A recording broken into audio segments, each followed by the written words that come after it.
This video contains subject matter that may be offensive to some viewers. Discretion is advised. The content is purely the opinion of Daryl L. Gray and the OMC, Original Nan Concepts brand. The ideas and statements expressed in the video should be considered mere opinions and editorial in nature. Any resemblance to individuals' real-life experiences or circumstances is purely coincidental.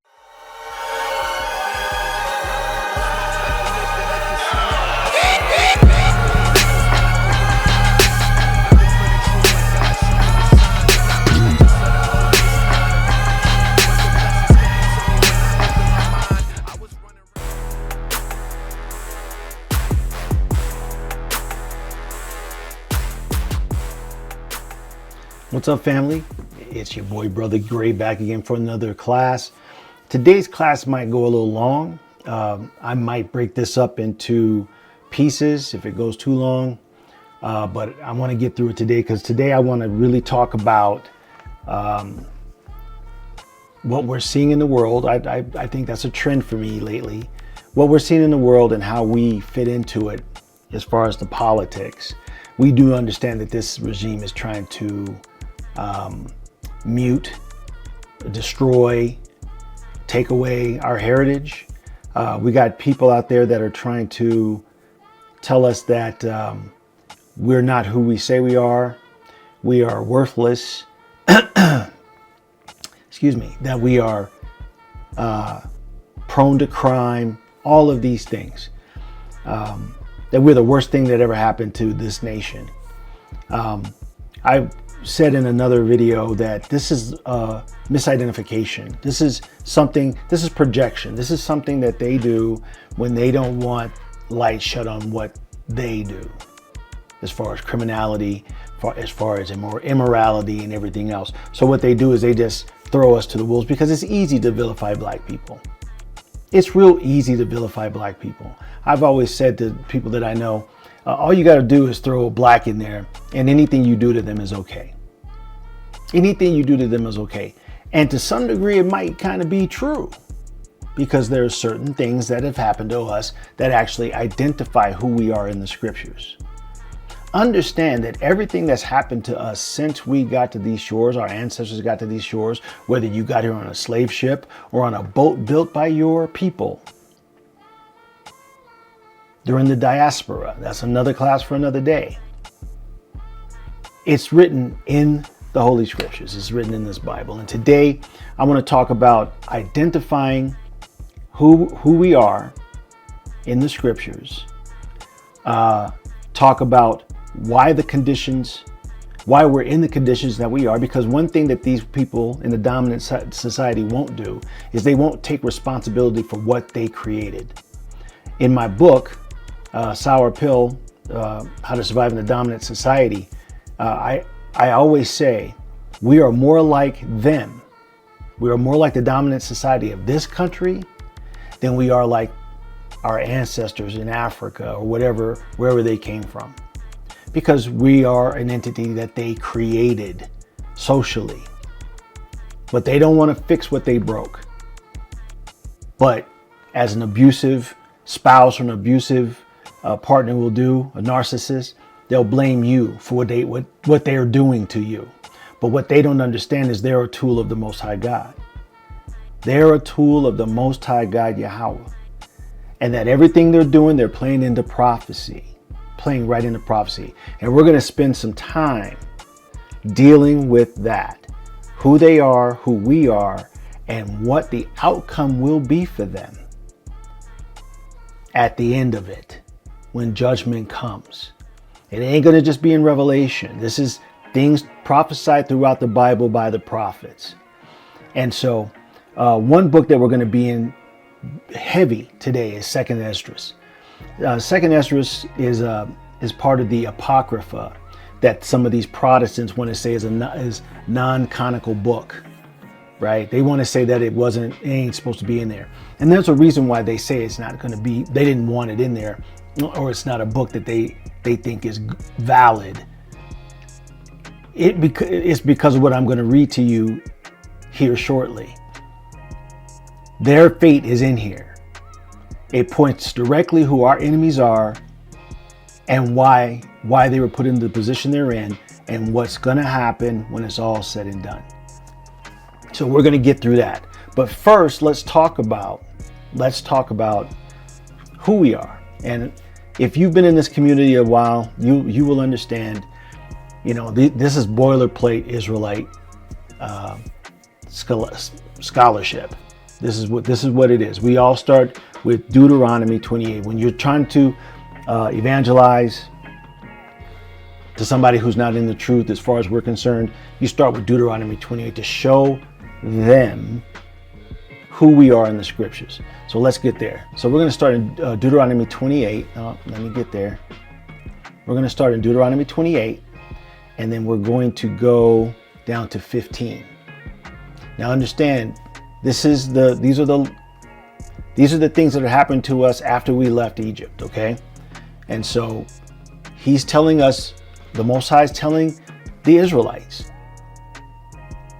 here's my commandments that were given to you, and if you don't follow them, this is what's going to happen to you. The first part of Deuteronomy, if you go here, the first part of Deuteronomy is talking about, if you do my commandments, I will bless you. I will bless you beyond compare. That's what it's saying in the first part. But once you get down to 15, and I'm going to try to speed through this. I think reading it in its totality from 15 on will give you a better idea of who you are, who we are, and where we're going from here. So remember, from verse 1 down to 14, they're talking about if you follow my commandments, okay? So 15 it says, and let me take it in. We're going to take it right here. And let's do it this way. And it says, but it shall come to pass, if thou wilt not hearken unto the voice of the Lord thy God to observe, to do all his commandments and his statutes, which I command thee this day, that all these curses shall come upon thee and overtake thee. All right? Understand that. Let me move this over here because I look stupid looking at it the wrong way. Okay. But it shall come to pass, if thou wilt not hearken unto the voice of the Lord thy God to observe, to do all his commandments and his statutes, which I command thee this day, that all these curses shall come upon thee and overtake thee. Let's go to the next verse, 16. Cursed shalt thou be in the city, and cursed shalt thou be in the field. So you understand, anywhere we've ever lived, we've always been dealt with poorly. We've always been the most derised, despised. There's always been evil pointed towards us. They've always abused us. There's the lynchings, there's the Jim Crow laws, there's the redlining, the redistricting, all of these things. Not being able to get loans, not even being able to farm the way we need to farm. So that is a curse that was put upon us as so-called African Americans and Native Americans. Next verse. Cursed shall be thy basket and thy store. How many of us got rich? We're rich. We got money. We got food. How many of us suffer in poverty in that way? A lot of us. And it's been like that since the emancipation. Cursed shall be the fruit of thy body, and the fruit of thy land, the increase of thine kind, and the flocks of thy sheep. Self-explanatory.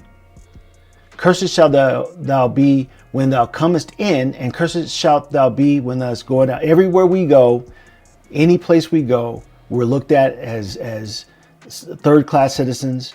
We are looked at as criminals. Everything, everywhere we go. That's the shortest explanation I can give for that.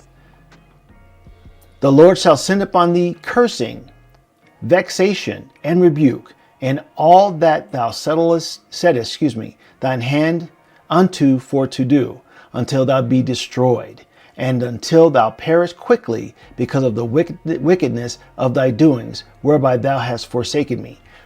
Everything we've ever tried to do, the dominant society has tried to destroy. They've vexed us, they've rebuked us, they've cursed us. This is what the Most High put on us for being disobedient when we came out of captivity in Egypt. Excuse me. Let's go to the next verse. The Lord shall make the pestilence cleave unto thee, until he have consumed thee off the land, whither thou goest to possess it. All manner of disease, all manner of death, all manner of medical malpractice, everything that's happened to us since the emancipation, these are the things that have happened to us because we're cursed. Let's go. The Lord shall smite thee with consumption. I think that's like starvation. And with fever, and with an inflammation, and with an extreme burning, and with the sword, and with blasting, and with mildew, and they shall pursue thee until thou perish. That means the people that he put in charge of us, the ones that he put in captivity over us. Next verse. And thy heaven that is over thy head shall be brass, and the earth under thee shall be iron. It's going to be hard all the way around. That's why we had to develop hard heads. That's why we say when you're being hard-headed, everything above and below us is hard to do, hard to walk, hard to do anything. The Lord shall make the rain of thine land powder and dust. From heaven shall it come down upon thee until thou be destroyed. Wow. The Lord shall cause thee to be smitten before thine enemies. That means you're going to be killed wantonly, just killed randomly. Thou shalt go out one way against them, and flee 7 ways before them, and thou shalt be removed into all the kingdoms of the earth. That's the diaspora. He's going to spread us all over the earth, and the curses will follow you. Okay? And thy carcass shall be meat unto all fowls of air, and unto the beasts of the earth, and no man shall fray them away. They're going to kill us and bury us, or shallow graves, and throw our bodies all. It's crazy. This is us. These curses fit us, and it's been like that since the emancipation. The Lord will smite thee with the botch of Egypt, and with the emerods, and with scab, and with itch, wherefore thou canst be healed. The Lord shall smite thee with madness, blindness, and astonishment of heart. We are crazy. If you go and watch some videos of some of our people, and watch these, like, World Star, even just random videos you see on other sites, sometimes I think we are smitten with madness. Anybody who wants to color their hair blonde, if you're a black woman, you want to be a blonde, to me that's crazy. That's crazy. You look crazy, especially when you know what the Bible says about blonde hair on a black woman. That we're blind. We don't get it. We think we're free. When 100% we're not. Smitten with blindness and madness and astonishment of heart. We are astonished. We are scared. We are always, what do they call that? They call that generational curses. You know, we suffer from these things. And it's all because of what our ancestors did and what we continue to do. And that's not follow these laws, statutes, and commandments. Let's go. And thou shalt grope at noonday, as the blind gropeth in darkness. And thou shalt not prosper in thy ways. And thou shalt not be only oppressed and spoiled evermore. No man shall save thee. We're still in captivity, yo. This little freedom that you think that we have, it's not free. I was going to tell somebody the other day, imagine traveling throughout the world and you go flying to Europe or Eastern Europe or anywhere else. We are an astonishment to people. People look at us crazy. They look at us nuts, like we're a circus freak, right? No matter where we go, we are oppressed. We are derided. That's the word I was looking for earlier. We are derided. There's no place we can go, even amongst the Africans over there. We are a people set apart, and we are at the mercy of everything they do to us. So there's nowhere on this planet that we can go and not be called nigger and not be called something divisive. Nowhere, even amongst black and brown people. Let's go to the next verse here. My mouse would work. Thou shalt betroth a wife, and another man shall lie with her. That's the rape and pillage of our families during slavery, and even probably until now. Thou shalt build a house, and thou shalt not dwell therein. Look at the White House. We can't be in there, you know. Thou shalt plant a vineyard, and thou shalt not gather the grapes thereof. That's chattel slavery all day, every day. Thine ox shall be slain before thine eyes, and thou shalt not eat thereof. What is black cuisine? Black cuisine was the leftovers, the dirty parts of an animal. And somehow black people tried to make a lot of that into a delicacy for us. All them chitlins and all these other things that we eat was the leftovers that the dominant society didn't get to eat or didn't want to eat. And they would give it to us, right? We didn't get the choice cuts. We got whatever else was left. That's crazy. So you didn't get none of the good meat from the oxen or the cow or whatever, the pig, which we ain't supposed to eat anyway. We got the nasty parts and tried to make a delicacy out of them. They're stupid. That's dumb. Thy sheep shall be given unto thine enemies, and thou shalt have none to rescue them. We can't keep our own products. We can't. Somehow the dominant society's got to be involved. They take it from us. They've taken culture and everything else from us. Thy sons and daughters shall be given unto another people, and thine eyes shall look and fill with longing for them all day long, and there shall be no might in thine hands. We really don't have anywhere in the world. Show me a black superpower. Show me a black superpower, even in Africa. There are plenty of dominant society superpowers all over the earth. We are not a black superpower. We have no might in our hands. I don't care how many blickies you got in your house, how many weapons, how many AKs, choppers, whatever it is. You don't have any might in your hands. There is no such thing as a black superpower on this planet. So we're at the mercy of everyone else. But those ones that call themselves Jews got nuclear weapons and armies. But they are of the dominant society. Next verse. The fruit of thy land and all thy labors shall a nation which thou knowest not eat up, and thou shalt be only oppressed and crushed always. So that thou shalt be mad for the sight of thine eyes, which thou shalt see.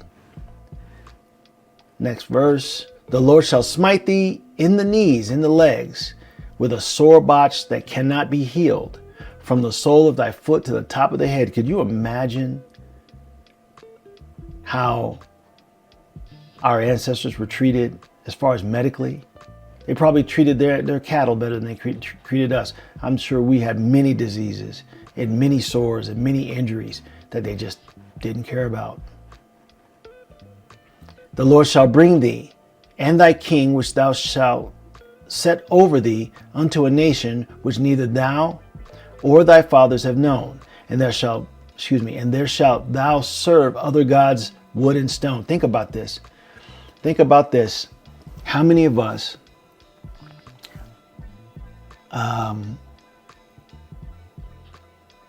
vote for people that we don't even really know? Let's break that down. Let's go back here. Let's break that down. It's better that I explore it here. And thy king which thou hast set over thee, unto a nation which neither thou nor their fathers have known. So we participate in the voting process. We don't know these people. We just vote because we were told to vote, right? And we set them above us. We are actually told not to set another king above us, right? And there shalt thou serve other gods, wood and stone. This talks about several different types of religions. You got the wooden cross that people worship, wear around their necks, right? You got the statues, which are of stone, of so-called Jesus Christ. And then you also have Islam that have that stone that fell out of the sky apparently, and they worship and venerate that. The Kaaba stone, I think is what they call it. So we got a lot of our brothers into that Islamic stuff too. So this is another curse. We're going to be worshiping other gods. And it's weird that I watch brothers and sisters sometimes get into like Buddhism, Taoism, all these other weird religions. You even better watch when you're talking about yoga too, because yoga's got some spirituality nonsense attached to it as well. All right. And thou shalt become an astonishment, a proverb, and a byword amongst all nations, whither the Lord shall lead thee. Anywhere we've been, what did I say? You're an astonishment. They look at you like, look at this circus freak. Look at this black person, especially if you're an African American. A proverb, a byword. What are bywords? Bad words. Nigga, spick, monkey, all of these words. Among all nations, every nation on this planet has got some divisive, weird ass racist name for us. Every nation on this planet. And it's all programmed. It's all prophesied. Thou shalt carry much seed into the field, and thou shalt gather but a little, for the locust shall consume. Everything we've done, everything we do, Uncle Sugar, the dominant society's got to get involved. But I'm going to stop right there. I'm going to stop in Deuteronomy. It goes on for what? Let me see. So you have an idea. It goes on for 30 more verses. But it's all showing you who we are. Every one of these curses, all the way up to 68, right? 15 through 68 tells you who we are in the Bible, right? We're the only people on the planet that fit these curses. Don't let anybody tell you that, well, there was slavery all over the world all the time. No, no other race of people fit these curses. Don't let them tell you anything else. You'll have some pseudo scholars and even some scholars that will say, well, that's just metaphors for, when we say lead thee out of, bring you into Egypt with ships, which I believe is in there too. I don't know exactly. Oh yeah. Well, let's go to 68. Let's go to 68 because that hits the point that I'm trying to make. So this is the last verse in Deuteronomy, and I'll end on that one. In Deuteronomy anyway. And the Lord shall bring thee into Egypt again with ships. We're the only, let me get there. All right. So Deuteronomy 28 and 68, the last one. I'll end on this, I promise, and then we'll move on to some other scriptures. And the Lord shall bring thee into Egypt again with ships, by the way whereof I spake unto thee, thou shalt see it no more again. And there ye shall be sold unto your enemies for bondmen, slave men, and slave women, bond women, and no man shall buy you. What that means is that nobody's going to rescue us. Nobody's going to rescue us from captivity. We've been over here in this country, in this landmass for several hundred years. Nobody from the motherland of Africa has come to get us. Nobody from the promised land, from our Israel, the Middle East, they've never come to get us. And we come from there. Our ancestors come from there. They've never tried to come and get us. So these curses only fit the blacks, Hispanics, and Native Americans. And that tells you who God is talking to in the Bible when he's talking about his people, his chosen people, my children. He's not talking about the world or believers. And I'm going to prove that. Let's go to the next verse and let's talk about, where am I at here? So to go along with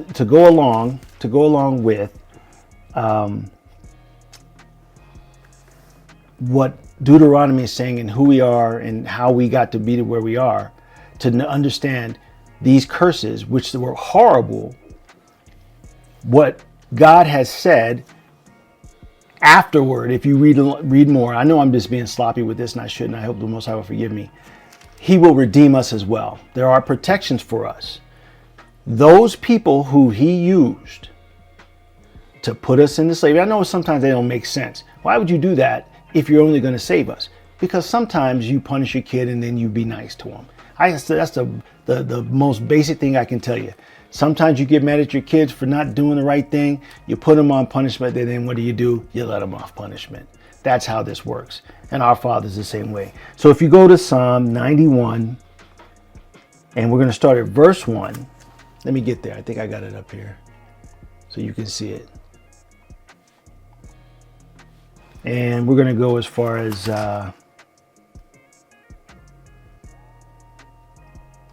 if you go all the way down through Psalm 91 and read it all the way to, it's really, I'm going to read it because I use that as a prayer. I use this as a prayer. So we're going to go through it. I told you it's going to be kind of a long class today, but we're good for it. All right. So in Psalm 91, starting at verse 1, he said, "He that dwelleth in the secret place of the Most High shall abide under the shadow of the Almighty." And I would say that the secret place, right, is over here in America. I'm not even on the screen yet. There we go. I would say we're in America. He that dwelleth in the secret place of the Most High, right, shall abide under the shadow of the Almighty. Could be America, it could be whatever you think it is, but that's really not the issue here. Let's go to verse 2. "I will say of the Lord, he is my refuge and my fortress, my God, in him I will trust." Next verse. "Surely he shall deliver thee from the snare of the fowler," which would be probably is your slave master, "and from the noisome pestilence." So all of those curses that I read to you in Deuteronomy 28, 15 through 68, right? This is what he's going to deliver us from. This is what he's going to deliver his people from. Let's go to the next verse real quick. "He shall cover thee with his feathers, and under his wings shalt thou trust. His trust shall be thy shield and buckler." He's going to protect us under like a mother hen or a eagle or whatever you want to call. They cover their offspring. He's going to take care of us.